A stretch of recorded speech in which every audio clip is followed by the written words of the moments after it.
Science में हमारा last class में डिस्प्लेसमेंट मेथड हो गया था ना, और हमने एक इक्वेशन लिख ली थी जिसको हम क्या बोलते हैं, वो रिएक्टिविटी सीरीज। आज का टॉपिक डबल डिस्प्लेसमेंट मेथड का है, ठीक है। रिएक्टिविटी सीरीज लिखी थी ना हमने, वो तो याद हो गई। हाँ बस ठीक है, 3 लास्ट में आता होगा ना।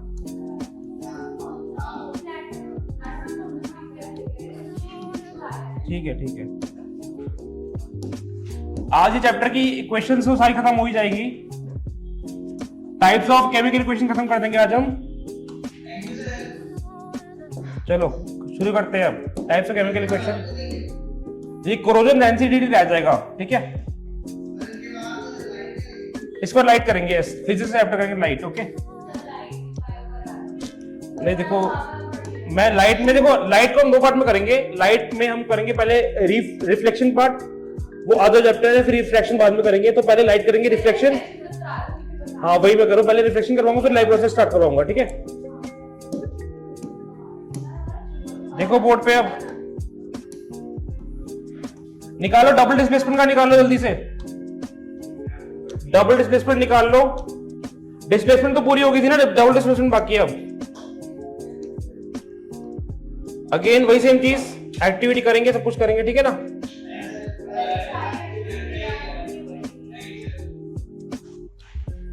टाइप्स ऑफ केमिकल इक्वेशन हम पढ़ रहे थे। टाइप्स ऑफ केमिकल इक्वेशन में हमने फर्स्ट जो हमारी इक्वेशन थी वो थी कॉम्बिनेशन, खत्म कर लिया। हम हर इक्वेशन में इक्वेशन की एग्जांपल लिखते हैं, डेफिनेशन लिखते हैं, और साथ में उस एक्टिविटी के बारे में समझते हैं जो भी एक्टिविटी उस इक्वेशन में गिवन होती है। फिर हमने सेकंड इक्वेशन कौन सी पढ़ी, डिकम्पोजिशन। उसमें भी सेम चीजें करी। पहले तो हमने इक्वेशन के बारे में समझा, उसके एग्जांपल समझे, और डिकम्पोजिशन हमने पढ़ा 3 तरीके से, थर्मल यानी हीट की डिकम्पोजिशन, हीट के through, second electricity, third sunlight. उसके एग्जांपल देखिए, थर्मल के अलग एग्जांपल थे, इलेक्ट्रिसिटी के अलग एग्जांपल थे, सनलाइट के अलग एग्जांपल थे। बीच में जो भी एक्टिविटी आई उसके इन्फॉर्मेशन हमने नोट कर लिया था। फिर डिस्प्लेसमेंट भी कर चुके थे, और रिएक्टिविटी सीरीज वो हम कल्लू ने कारमांगी वाली भी कर चुके हैं, है ना। अब डबल डिस्प्लेसमेंट रिएक्शन है। पहले तो इसका डेफिनेशन लिख लो, लिखो जल्दी से। ये 4th नंबर आएगा, ठीक है। टोटल मैंने बताया था 5 टाइप्स की डिस्प्ले, 5 टाइप की टाइप्स ऑफ रिएक्शंस है टोटल। 10th में इस टाइप्स ऑफ रिएक्शन में 5 टाइप्स ऑफ रिएक्शन है। फर्स्ट कॉम्बिनेशन है, सेकंड डिकम्पोजिशन, थर्ड कौन सी थी, डिस्प्लेसमेंट, फोर्थ ये डबल डिस्प्लेसमेंट। तो अभी 2 ही बची है, आज दोनों खत्म हो जाएगा, डबल डिस्प्लेसमेंट भी हो जाएगा, और फिफ्थ है ना, फिफ्थ को क्या कहते हैं, रिडॉक्स। रिडॉक्स का पार्ट है वो, बेसिकली ऑक्सीजन रिडॉक्स होता है वैसे। चलो लिखो अब डबल डिस्प्लेसमेंट रिएक्शन, डेफिनेशन लिखवा रहा हूं, डेफिनेशन लिखवा रहा हूं डबल डिस्प्लेसमेंट का। Reactions in which exchange of ions, reactions in which there is an exchange of ion, there is reactions in which there is an exchange of ions, reactions in which there is an exchange of ions between the reactants, there is an exchange of ions between the reactants are called double displacement reactions. Exchange of ion चल रहे हैं, देखो ध्यान से board पे एक बार। Exchange of ions का मतलब क्या होता है, यहां पर देखो बोर्ड पे एक रिएक्शन, Na2SO4, नाम क्या है, sodium sulphate, reacted with BaCl2, नाम क्या है। तो एक्सचेंज ऑफ आयन का मतलब क्या है, Na ने कंपाउंड बना लिया इसके Cl के साथ, और Ba ने कंपाउंड बना लिया इसके SO4 के साथ। आई बात समझ, एक्सचेंज ऑफ आयन हो रहा है इसके अंदर। होता क्या है, सोडियम का क्या होता है आयन, पॉजिटिव है नेगेटिव, कैटायन या एनायन, एनायन है, पॉजिटिव आयन होता है कैटायन। तो सोडियम ने उसके नेगेटिव साथ बना लिया, ठीक है। एक तरह से डबल डिस्प्लेसमेंट हो गया ना, इसने भी इसको डिस्प्लेस कर दिया, इसने भी इसको डिस्प्लेस कर दिया, ठीक है। डबल डिस्प्लेसमेंट हो गई ये चीज। नहीं, इसमें हाईली रिएक्टिव होगा, रीजन नहीं, डबल डिस्प्लेसमेंट चल रहा है, क्योंकि ऐसा नहीं कह सकते हम कि सोडियम तो हाईली रिएक्टिव होता है बेरियम से भी, और फिर भी डिस्प्लेसमेंट दोनों में हो रही है, ठीक है। तो क्या बन जाता है फिर हमारा कंपाउंड, ये देखो, NaCl प्लस BaSO4, इसमें एक कंपाउंड जो बनता है वो सॉलिड बनता है। देखो ध्यान से, अगर मैं वो लिखूं सारे क्या कहते हैं स्टेट्स, तो ये एक्वस है, ये एक्वस होता है, ये भी एक्वस होता है, और ये सॉलिड है। सॉलिड का मतलब ये इनसॉल्युबल है, तो इसको हम बोलते हैं पीपीटी यानी प्रेसिपिटेट। अब ध्यान से सुनो, प्रेसिपिटेट का मतलब ये होता है ऐसी डबल डिस्प्लेसमेंट रिएक्शन जिसके अंदर कोई जो चीज बन रही है वो डिसॉल्व नहीं हो रही, इनसॉल्युबल है। क्योंकि ये सारी चीजें एक्वस में तो यानी सारी चीजें वाटर में डिसॉल्व है ऑलरेडी। एक्वस से मतलब ये होता था कि वाटर में डिसॉल्व है। सॉलिड का मतलब ये चीज इनसॉल्युबल है, एज अ सॉलिड पार्टिकल इसके अंदर पड़ा हुआ है सॉल्यूशन के अंदर, तो ये डिसॉल्व नहीं हो रही। तो जो चीज डिसॉल्व नहीं होती एज अ सॉलिड रहती है उसको हम क्या बोलते हैं, प्रेसिपिटेट। हर एक डबल डिस्प्लेसमेंट रिएक्शन में प्रेसिपिटेट फॉर्म होना या ना होना जरूरी नहीं होता, ठीक है। हर एक डबल डिस्प्लेसमेंट रिएक्शन में जरूरी नहीं है कि प्रेसिपिटेट फॉर्म हो, समझ आई ये बात। तो हम क्या बोल सकते हैं, जिस रिएक्शन में प्रेसिपिटेट फॉर्म हो रहा है उसको हम बोल सकते हैं दीज आर प्रेसिपिटेशन रिएक्शन। जिस रिएक्शन में प्रेसिपिटेट फॉर्म हो रहा है उसमें क्या बोलेंगे, दीज आर प्रेसिपिटेशन रिएक्शन, ठीक है। तो अब एक लाइन सुनना, every precipitation reaction is a double displacement in nature. हर एक प्रेसिपिटेशन रिएक्शन डबल डिस्प्लेसमेंट तो होगी, but every double displacement need or need not to be precipitate reaction, क्योंकि हर एक डबल डिस्प्लेसमेंट जरूरी नहीं है कि प्रेसिपिटेट फॉर्म हो। समझ आ गया, वो गिवन होता है कि प्रेसिपिटेट फॉर्म हो रहा है। अगर प्रेसिपिटेट फॉर्म हो रहा है तो मतलब तुम लगा दो सॉलिड है, बाकी सारे तो एक्वस में होते ही होती है, ठीक है। तो अब इसका एग्जांपल लिखो, ये वाला वही प्रेसिपिटेशन रिएक्शन में अंदर, सॉरी डबल डिस्प्लेसमेंट में एग्जांपल लिखो, डबल डिस्प्लेसमेंट रिएक्शन में एग्जांपल लिखो और नीचे ये चीज लिख लेना, ये प्रेसिपिटेट पीपीटी लिख लेना। अब अगर तुमने ये लिख लिया तो आगे लिखो प्रेसिपिटेशन रिएक्शंस, टॉपिक आएगा। एक तरह से precipitation reaction type of reaction नहीं है, वो डबल डिस्प्लेसमेंट का ही एक पार्ट है। जैसे कॉम्बिनेशन में एक पार्ट होता था, क्या बोलते थे हम, एक्सोथर्मिक, और डिकम्पोजिशन में एंडोथर्मिक, ऐसी इसके अंदर एक पार्ट है प्रेसिपिटेशन रिएक्शन, जो इसका पार्ट है, यानी एक पर्टिकुलर टाइप ऑफ रिएक्शन नहीं मानी जाती है, ठीक है। टाइप ऑफ रिएक्शन 5 ही है। लिखो प्रेसिपिटेशन रिएक्शन, डेफिनेशन लिखो, reactions in which a precipitate is formed, reactions in which a precipitate is formed, reactions in which a precipitate is formed is called a precipitation reaction, is called a precipitation reaction, full stop। आगे लिखो, a precipitate is an insoluble substance, a precipitate is an insoluble substance,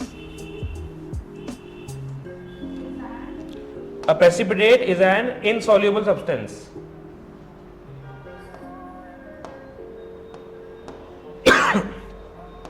a precipitate is an insoluble substance, ये soluble water में नहीं होता, ठीक है। अब एक स्टार डाल के पॉइंट लिखो, नीचे स्टार डाल के पॉइंट लिखो, ये इंपॉर्टेंट पॉइंट हो गया, यानी इसी में इंपॉर्टेंट आएगा, लास्ट पेज पर नहीं लिखना, ये पॉइंट नोट्स के अंदर ही आएगा। पॉइंट क्या आएगा, स्टार डालो, नीचे एक पॉइंट लिखते हैं, every precipitate reaction is a double displacement reaction, every precipitate reaction is a double displacement reaction, every precipitate reaction is a double displacement reaction,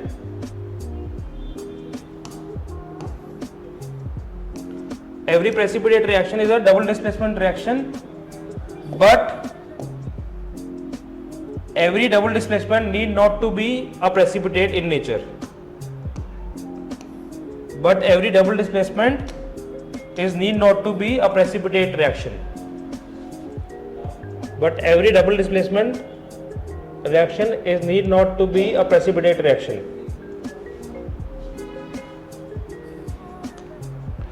इस लाइन से क्या समझ आ रहा है तुम लोगों को,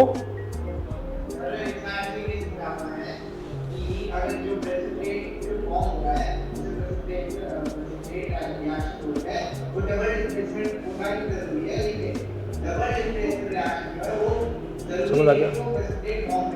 अब क्वेश्चन लिखो, क्वेश्चन क्या आएगा, give an example of a double displacement reaction in which no precipitate is formed, give an example of a double displacement reaction in which no precipitate is formed. ऐसे समझ आ गया ना कि सारी डबल डिस्प्लेसमेंट रिएक्शन में precipitate तो form होता नहीं है, तो ऐसा एग्जांपल दो जिसके अंदर प्रेसिपिटेट फॉर्म नहीं हो रहा पर वो डबल डिस्प्लेसमेंट है। Give an example of a double displacement reaction give an example of a double displacement reaction in which no precipitate is formed, in which no precipitate is formed.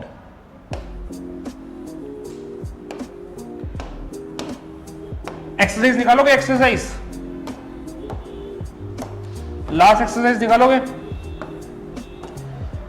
Book की last exercise, उसमें question number 6, book की last exercise question number 6। First equation देखो, इसको मैं लिख भी देता हूं फर्स्ट इक्वेशन को। क्या बन रही है first equation? HNO3 plus calcium hydroxide gives out CaNO3 whole twice plus H2O।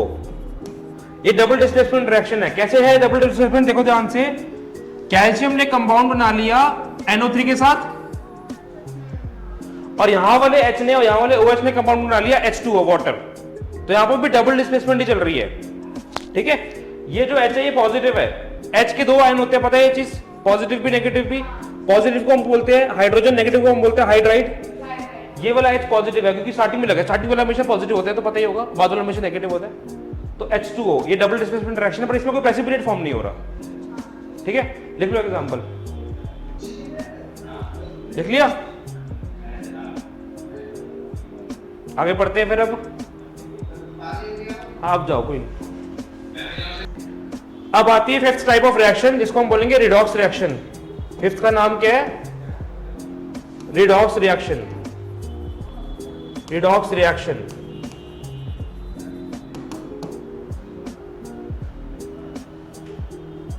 Definition लिखो, डेफिनेशन लिखो। हाँ, हेडिंग है redox reaction. Fifth last type of reaction है। पहले मैं सारी डेफिनेशन लिखवा रहा हूँ, फिर मैं एक्सप्लेन कर दूंगा, क्योंकि एक्सप्लेनेशन अभी समझ नहीं आएगी, पहले समझा रहा हूं, पहले सारा लिख लो, नोट्स बना लो। Redox reaction, reactions in which, redox reaction की डेफिनेशन लिखो। रिएक्शंस इन विच, क्या डाउट है पे? अच्छा ठीक है। Reactions in which oxidation and reduction, reactions in which oxidation and reduction, spelling देख सकते हो, oxidation and reduction take place simultaneously. reactions in which oxidation and reduction take place simultaneously। उसके क्या लिखने हैं, वो नहीं आते। reaction in which oxidation and reduction take place simultaneously, ठीक है, are called redox reactions, are called redox reactions। और अच्छे से लिखूं क्या? बड़े भी लिखूं, सही तो आ गई होगी समझ। Are called redox reactions. तो अब इसके अंदर तुम्हें एक चीज डाउट आ रही होगी कि ऑक्सीडेशन और रिडक्शन होता क्या है ना, वो पढ़ेंगे अब। हाँ तो मैं उसका समझा रहा हूं, पहले तो लिख लेते हैं, काम करते सारा लिख लेते हैं, बाद में समझेंगे टॉपिक। अब नीचे लिखो ऑक्सीडेशन रिएक्शंस, नीचे लिखो ऑक्सीडेशन रिएक्शंस। एक तरह से नोट्स बना लेते हैं, फिर नोट्स को समझ लेंगे ना एक साथ ही। Oxidation reactions,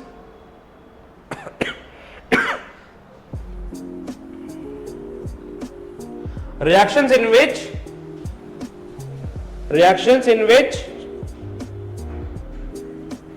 in which a substance gains oxygen, reactions in which a substance gains oxygen, reactions in which a substance gains oxygen or loses hydrogen, reactions in which a substance gains oxygen or loses hydrogen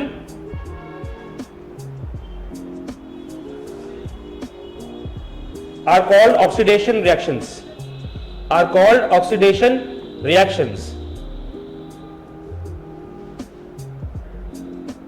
are called oxidation reactions। ठीक है, clear हुआ? Clear है सबको? अब reduction, अब इसमें वो लिखो, इसका वो क्या कहते हैं, एग्जाम्पल, एग्जाम्पल लिखो। अभी रिडक्शन मत लिखो, एग्जाम्पल लिखो। ये रहा पहला एग्जाम्पल, ये रहा पहला एग्जाम्पल।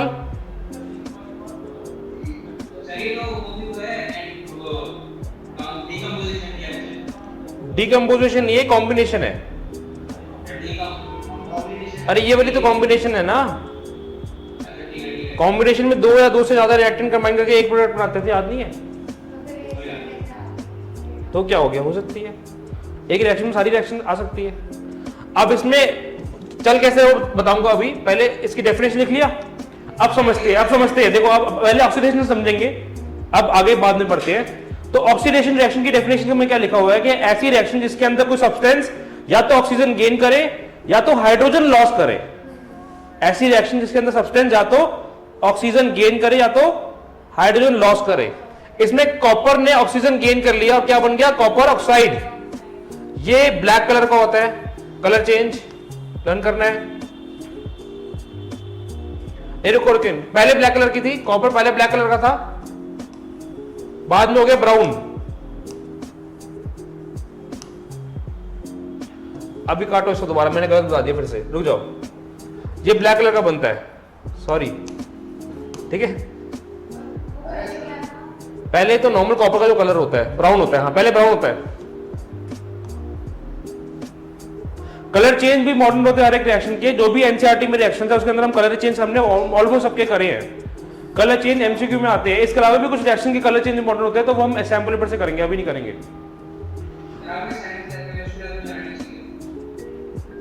मैं केमिस्ट्री से बेटर ना फिजिक्स लगाऊंगा, लैब लगाऊंगा अभी तो, इंटरेस्ट के अकॉर्डिंग, ठीक है। क्योंकि मैं केमिस्ट्री के टीचर से 10th क्लास तक हूँ, उसके बाद फिजिक्स का तो मैं इंटरेस्ट लेवल तक हूँ पूरा। फिजिक्स की तैयारी वो फिर मैं किसकी, जेई की नहीं, सिर्फ फिजिक्स करवाता हूं उसमें और मैथ्स, केमिस्ट्री के टीचर है अलग, ठीक है ना। स्टार्ट। अब कॉपर ने ऑक्सीजन को गेन किया और बन गया कॉपर ऑक्साइड, ठीक है। अब इसमें एक चीज नोटिस करो, मैं बोर्ड पे लिख रहा हूं, देखो ध्यान से।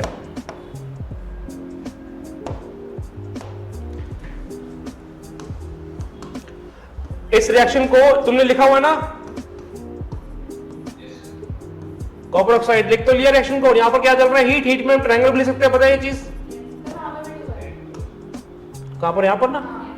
अब आगे देखो, इसके अंदर ये भी मेंशन कर लो, copper is changes to copper oxide. यहां पर तुम लिखोगे ऑक्सीडेशन, ये शो कर रहा है ऑक्सीडेशन, ये ब्लू एरो शो कर रहा है ऑक्सीडेशन, क्योंकि कॉपर ने ऑक्सीजन को गेन किया और कॉपर बन गया कॉपर ऑक्साइड, ठीक है। अब नीचे एक और चीज लिख लो, यहां पर नीचे एक और चीज क्या लिखी जाएगी, copper is oxidized to copper oxide, ये भी लिख लो, copper is oxidized to copper oxide, ठीक है। Copper is oxidized to copper oxide, ये इंफॉर्मेशन समझ आया। अब ऑक्सीडेशन रिएक्शन क्लियर है क्या होता है, आर बी क्लियर है ऑक्सीडेशन रिएक्शन। अब आगे बढ़े, फिर मैं इरेज कर रहा हूं, ये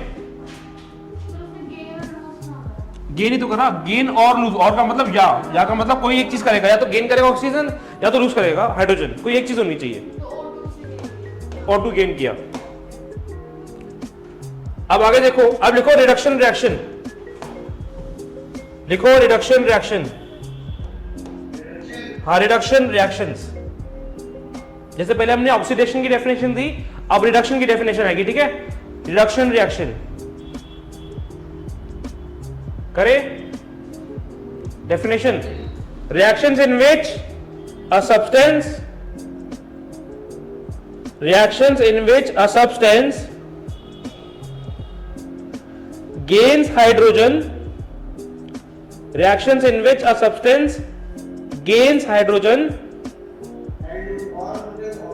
or loses oxygen, ठीक है, gains hydrogen or loses oxygen, यानी ये ऑपोजिट है ऑक्सीडेशन का, ठीक है।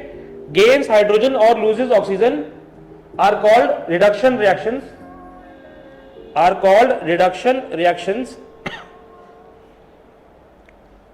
are called reduction reactions। अब जैसे पिछली रिएक्शन में सिर्फ ऑक्सीडेशन हो रही थी, ठीक है ना, तो अभी एनसीईआरटी को कंसीडर करते हुए कोई भी ऐसा एग्जांपल नहीं जिसके अंदर सिर्फ रिडक्शन हो रही हो, जो भी एग्जांपल है उसमें रिडक्शन और ऑक्सीडेशन साथ में होती है, ठीक है। एग्जांपल ये लिखो, ये वाला एग्जांपल, बेसिकली ये वाला एग्जांपल है। इसमें रिडक्शन भी हो रहा है, ऑक्सीडेशन भी हो रहा है। मैं समझा देता हूं, बोर्ड पे देखो एक बार, मैं समझा रहा हूं यहां पर राइट पे।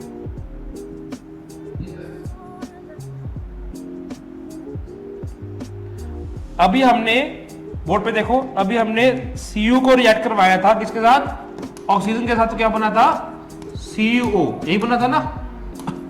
और यहां पर हो रही थी ऑक्सीडेशन, क्लियर। अब इसकी रिवर्स रिएक्शन भी है। रिवर्स रिएक्शन का मतलब कॉपर ऑक्साइड से दोबारा हम कॉपर पहुंचा सकते हैं। अभी कॉपर ब्राउन कलर का कन्वर्ट हुआ ब्लैक कलर की कॉपर ऑक्साइड में। ब्राउन कलर के कॉपर के ऊपर ब्लैक कलर की कोटिंग चढ़ गई, कोटिंग, ठीक है। इसको हम बोलते हैं कॉपर 2 ऑक्साइड। कॉपर की 2 वैलेंसी है, एक तो 1 होती है, पता है ये चीज, और एक 2 होती है। यहां पर कॉपर 2 की वैलेंसी चल रही है। कॉपर 2 की वैलेंसी क्यों चल रही है, बिकॉज ऑक्सीजन की भी 2 वैलेंसी थी, कट गया 2 से 2, ठीक है। हाँ वो बोल सकते हो, पर कॉपर भी बोलते हैं वैसे, ठीक है। मतलब जैसे आयरन को आयरन बोल सकते हैं, आयरन की भी 2 बोलते हैं, फेरिक और फेरस, तो हम बोलते तो आयरन है ना उसको वैसे। अब इसकी रिवर्स रिएक्शन क्या है, अगर कॉपर ऑक्साइड में तुमने हाइड्रोजन डाल दिया तो बन जाएगा कॉपर प्लस वाटर, यानी ये रिवर्स हो गया। कॉपर ऑक्साइड से दोबारा मैंने कॉपर ऑब्टेन कर लिया, तो दोबारा ब्लैक कलर से ब्राउन कलर ऑब्टेन हो गया। समझ आया। अब इसमें ऑक्सीडेशन रिडक्शन कैसे चल रहा है, करो, ये रिएक्शन तो पढ़ ली थी ना हमने। अब कॉपर ऑक्साइड को मैंने रिएक्ट करवा दिया हाइड्रोजन के साथ, बन जाता है, ये एक तरह से डिस्प्लेसमेंट हो रहा है ना। हाइड्रोजन ने, ये डिस्प्लेसमेंट रिएक्शन ही तो है। हाइड्रोजन कॉपर से नीचे आता है ऊपर आता है, चेक करो, कल ने कार मांगी। रिएक्टिविटी सीरीज में हाइड्रोजन कॉपर से नीचे है ऊपर है, हाइड्रोजन कॉपर से ऊपर है ना। तो यानी हाइड्रोजन जो वो कॉपर को डिस्प्लेस कर देगा ना, तो हाइड्रोजन ने कॉपर को धक्का मारा और ऑक्सीजन ने खुद को मार उड़ा लिया, डिस्प्लेसमेंट रिएक्शन चल रहा है, ठीक है। अब यहां पर हो क्या रहा है, डिस्प्लेस मतलब तुम अब पॉइंट पता क्या आ रहा है, ये दिमाग में आ रहा है। पहली रिएक्शन जो थी वो कॉम्बिनेशन थी, कॉम्बिनेशन रिएक्शन है। अर्नव कह रहा था अभी कॉम्बिनेशन रिएक्शन है, पर ये रिएक्शन में ऑक्सीडेशन भी हो रहा है, तो ये रिडॉक्स रिएक्शन का भी पार्ट है। क्योंकि रिडॉक्स रिएक्शन कौन सी होती है, इसके अंदर ऑक्सीडेशन और रिडक्शन दोनों होता है। नीचे वाली रिएक्शन डिस्प्लेसमेंट रिएक्शन है, पर ये भी रिडॉक्स रिएक्शन का पार्ट है, बिकॉज इसके अंदर ऑक्सीडेशन रिडक्शन दोनों हो रही है, ठीक है। कैसे हो रहा है, ऊपर वाले में सिर्फ ऑक्सीडेशन हो रही है, रिडक्शन नहीं हो रहा, ठीक है। नीचे वाले में देखो, नीचे वाले में देखो, ये कॉपर ऑक्साइड कन्वर्ट हो रहा है किसमें, कॉपर में। तो यहां पर ऑक्सीजन गेन हो रही है, लूज हो रही है, ऑक्सीजन गेन हो रही है, लूज हो रही है। तो जब ऑक्सीजन लूज होती है तो क्या होता है, रिडक्शन प्रोसेस। समझ आया। हाँ, अब हाइड्रोजन ने क्या गेन किया, तो ऑक्सीडेशन आ गया। ऊपर वाली रिएक्शन को क्या मैं रिडॉक्स रिएक्शन कहूंगा, ये बताओ यस और नो। ऊपर वाली रिएक्शन को क्या हमें रिडॉक्स रिएक्शन कहना चाहिए। रिडॉक्स रिएक्शन की डेफिनेशन क्या है, ऐसी रिएक्शन जिसके अंदर ऑक्सीडेशन और रिडक्शन साइमल्टेनियसली हो रही हो एक रिएक्शन में। तो नीचे वाली रिएक्शन एग्जांपल है रिडॉक्स रिएक्शन का। समझ आया। ऊपर वाला सिर्फ एग्जांपल हुआ ऑक्सीडेशन का। तो अभी यहां पर खत्म नहीं हुआ, अभी देख लो, अभी एक और चीज लिख रहा हूं यहां पर बोर्ड पे देखो। CuO is reduced to Cu, ये लिखना भी होता है कि CuO किस में रिड्यूस हो गया, Cu में। H2 is oxidized, H2 oxidise क्यों हुआ, H2 ऑक्सीडाइज क्यों हुआ, ऑक्सीजन को गेन किया है ना, ठीक है।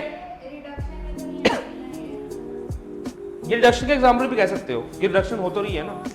ऐसा कोई एग्जांपल नहीं है अभी तक कि रिडक्शन अकेला हो रहा हो, अगर मैं एनसीईआरटी कंसीडर करूं तब रिडक्शन रिडॉक्स बोलेंगे, पर ऑक्सीडेशन रिडक्शन भी एक तरह से रिडॉक्स का ही पार्ट होता है। ये एग्जांपल लिख लो रिडक्शन के अंदर, और ये एग्जांपल तुम नीचे लिख भी लेना, एग्जांपल के नीचे सब कुछ लिखने के बाद this is an example of redox reaction, क्योंकि रिडॉक्स में दोनों होता है, ठीक है। अब समझ आ गया पूरा टॉपिक। इसमें लास्ट में ब्रैकेट में एक और चीज लिख देना, this is an example of redox reaction.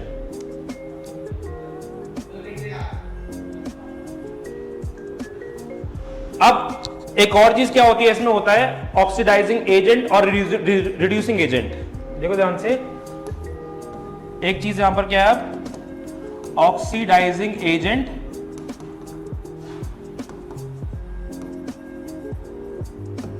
तुम अगर पासपोर्ट ऑफिस जाते हो, तुमने पासपोर्ट बनाना है, तो तुम ऑनलाइन फॉर्म में अप्लाई करते हो, बनाया तुमने पासपोर्ट, ऑनलाइन फॉर्म अप्लाई किया, पासपोर्ट ऑफिस चले गए। कोई एजेंट से भी बनाता है, पासपोर्ट एजेंट से भी कोई बनाता है क्या? एजेंट से, एजेंट का मतलब क्या होता है? ऐसा बंदा या फिर ऐसा कोई चीज जो हेल्प करे चीजों को। एजेंट का मतलब ये हुआ, जैसे पासपोर्ट ऑफिस का एजेंट, ड्राइविंग लाइसेंस का एजेंट, ड्राइविंग सिखाने वाला एजेंट। तो एजेंट कौन होता है? जो हेल्प करता है चीजों को कैरी फॉरवर्ड करने के लिए, राइट। तो ऑक्सीडाइजिंग एजेंट ऐसा एजेंट है जो खुद तो रिड्यूस हो रहा है, खुद रिड्यूस हो रहा है ये, पर ये दूसरे सब्सटेंस को ऑक्सीडाइज कर रहा है, क्योंकि ये उसको हेल्प कर रहा है कि तू ऑक्सीडाइज हो जा। समझ आई बात? तो oxidizing agent is a substance,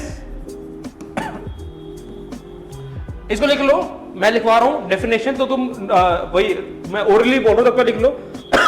oxidizing agent को लिखो, उसको अंडरलाइन करो। ऑक्सीडाइजिंग एजेंट को लिखो, उसको अंडरलाइन करो। Oxidizing agent is a substance, oxidizing agent is a substance which oxidizes other substance, which oxidizes other substance, which oxidizes other substance and itself get reduced, and itself get reduced, and itself get reduced। समझ आ गया? यानी खुद reduce हो रहा है पर दूसरे को ऑक्सीडाइज कर रहा है। समझ आई ये बात? अब मुझे बताओ, इस रिएक्शन में ऑक्सीडाइजिंग एजेंट कौन होगा जो खुद रिड्यूस हो रहा है? ये CuO होगा ऑक्सीडाइजिंग एजेंट जो खुद रिड्यूस हो रहा है। इसमें रिड्यूस कौन हो रहा है? अच्छा ये बात सुन लो एक बार ध्यान से, जो भी सब्सटेंस रिड्यूस है ऑक्सीडाइज होता है, एक बार सुन लो, जो भी सब्सटेंस रिड्यूस या ऑक्सीडाइज होता है वो हमेशा लेफ्ट हैंड साइड में होगा इक्वेशन की, राइट हैंड साइड में तो आंसर है। जो भी सब्सटेंस ऑक्सीडाइज हो रहा है या रिड्यूस हो रहा है वो तो लेफ्ट हैंड साइड में होता है, वो लेफ्ट हैंड होगा हमेशा। प्रोडक्ट तो सिर्फ आंसर है। तो यहां पर तभी तो मैंने यहां लिखा था कि CuO is reduce to Cu, तो रिड्यूस कौन हो रहा है? Cu हो रहा है, फिर CuO हो रहा है, ये रिड्यूस हो रहा है। H2 is oxidise to H2O, तो इन दोनों में कौन ऑक्सीडाइज हो रहा है? H2 या H2O? Left hand side, right hand नहीं हो रहा है, जो भी हो रहा है। अब जो सब्सटेंस रिड्यूस होता है वो क्या होता है? Oxidizing agent. तो ऑक्सीडाइजिंग एजेंट कौन हुआ इस रिएक्शन में? CuO। रिड्यूसिंग एजेंट कौन हुआ इस रिएक्शन में? H2। ठीक है, समझ आ गया? रिड्यूसिंग एजेंट कौन होता है? जो खुद ऑक्सीडाइज हो रहा है और दूसरे को रिड्यूस कर रहा है। तो अब लिखो reducing agent, underline. Reducing agent underline करो। Reducing agent is a substance. Reducing agent is a substance which reduces other substance,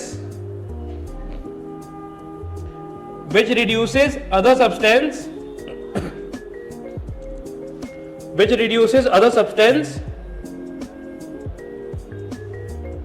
and itself get oxidized, which reduces other substance and itself get oxidized। खुद तो oxidise ही हो रहा है, ये देखो oxidise हो गया ना ये, और दूसरे को रिड्यूस कर रहा है। ओके, सिर्फ रिड्यूसिंग एजेंट की बतानी है आरवी। Reducing agent is a substance which reduces other substance, which reduces other substance and itself get oxidized, and itself get oxidized। clear?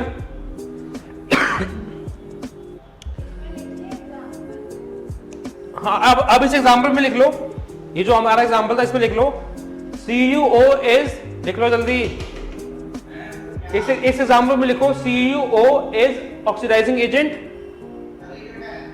H2 is reducing agent. CuO is oxidizing agent and H2 is reducing agent. अब हम और example पढ़ते हैं oxidising के और reducing के। देखो ध्यान से, बोर्ड पे देख लो, ZnO plus C gives out Zn plus CO। मुझे नाम बताओगे एक बारी, ZnO क्या होता है? ये क्या है? और ये कार्बन मोनोऑक्साइड, कार्बन में 2 oxygen CO2 carbon dioxide, carbon में 3 ऑक्सीजन कार्बन ट्राइऑक्साइड, कार्बन में 1 ऑक्सीजन तो कार्बन मोनोऑक्साइड। ठीक है, अब बताओ इसमें रिड्यूस कौन हो रहा है, ऑक्सीडाइज कौन हो रहा है? ZnO कन्वर्ट हो रहा है Zn के अंदर, तो ये ऑक्सीडाइज हुआ रिड्यूस हुआ?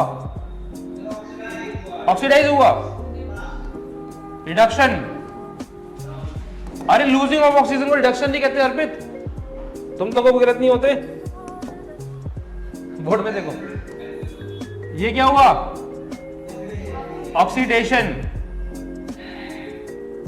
अब आगे देखो, ZnO is reduced to Zn, ठीक है। C is oxidized to CO, और एजेंट बताओ कौन सा है अब? ZnO कौन सा एजेंट है? ऑक्सीडाइजिंग एजेंट, ऑक्सीडाइजिंग एजेंट, ठीक है। और C कौन सा एजेंट है? अब तुमको पूरा टॉपिक क्लियर हो गया। अब एक और एग्जांपल करके फिर क्लास ओवर है, ठीक है। एक और एग्जांपल करते हैं, बुक में है एग्जांपल, चैप्टर खत्म हो गया हमारा। क्रोजन डेंसिटी बटा है, क्रोजन डेंसिटी जितना बड़ा टॉपिक है नहीं, तो वो खत्म हो जाएगा। लास्ट एग्जांपल है, ठीक है, ऑक्सीडेशन। इस रिएक्शन को भी हम रिडॉक्स रिएक्शन बोलेंगे। ये एग्जांपल भी रिडॉक्स रिएक्शन का ही है, ठीक है। एग्जांपल देखो अब, MnO2, MnO2 क्या होता है, नाम बताओ। Mn कौन सा होता है? Manganese, manganese dioxide. अच्छा, मैंगनीज नहीं लिखाया हुआ, लास्ट पेज पे आ जाओ, इंपॉर्टेंट पॉइंट्स पे। तुम्हारी तो शिकायतें खत्म नहीं होती। लास्ट पेज पे आओ, लिखो Mn इज मैंगनीज।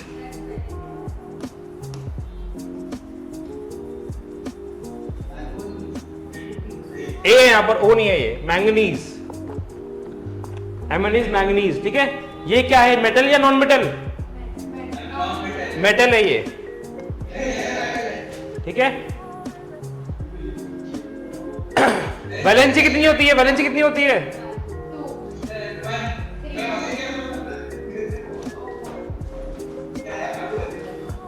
तो वैलेंसी 4+,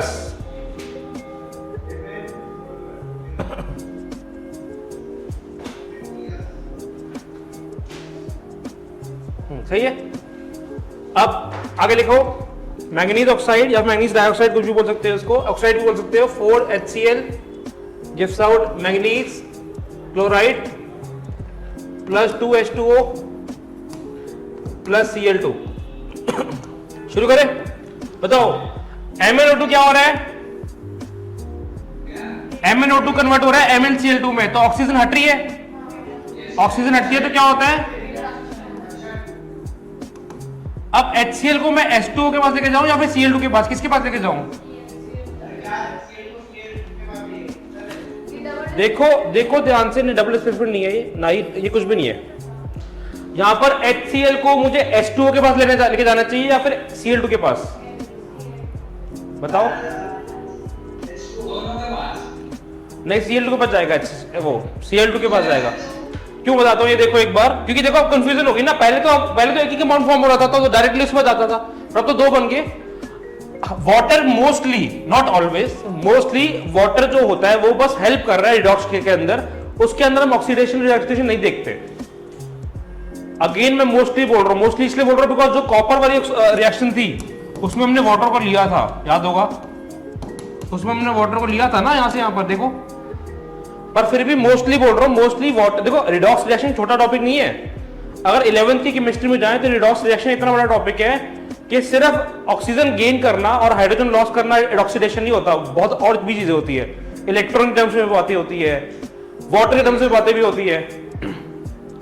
ये 11th क्लास की केमिस्ट्री वॉल्यूम 2 में आता है, ठीक है, 2 बुक होती है केमिस्ट्री में। अब तो यहां पर मैंने बस एक चीज तुम्हें बतानी थी, वो ये चीज है कि वाटर मोस्टली ऑक्सीडेशन रिडक्शन में नहीं आता, मोस्टली, क्योंकि नॉट ऑलवेज वाली बात, क्योंकि अभी तो हमने किया था ना, तो ये हटा देंगे यहां से, ठीक है। तो अल्टीमेटली मैं ही तो बोल रहा हूं वाटर नहीं आ रहा, तो यहां पर HCl जो किसमें कन्वर्ट हो रहा है? Cl2 में, तो यहां पर हाइड्रोजन लॉस हो रहा है। अर्पित, अर्नव, हाइड्रोजन लॉस हो रहा है, हाइड्रोजन लॉस होता है तो क्या होता है? ऑक्सीडेशन। तो अब नीचे वाली चीज भी लिख लो साथ साथ, MnO2 is reduced to MnCl2, ठीक है। और यहां पर पूरा लिखोगे, जो ये HCl है ना, इसमें सिर्फ HCl नहीं लिखोगे, 4HCl लिखोगे। क्यों? क्योंकि पूरा कन्वर्ट हो रहा है, बैलेंसिंग होने के बाद पूरा कन्वर्ट हो रहा है, ठीक है। 4HCl is oxidized to Cl2। और नेक्स्ट क्या लिखेंगे? MnO2 क्या होता है? Oxidizing agent,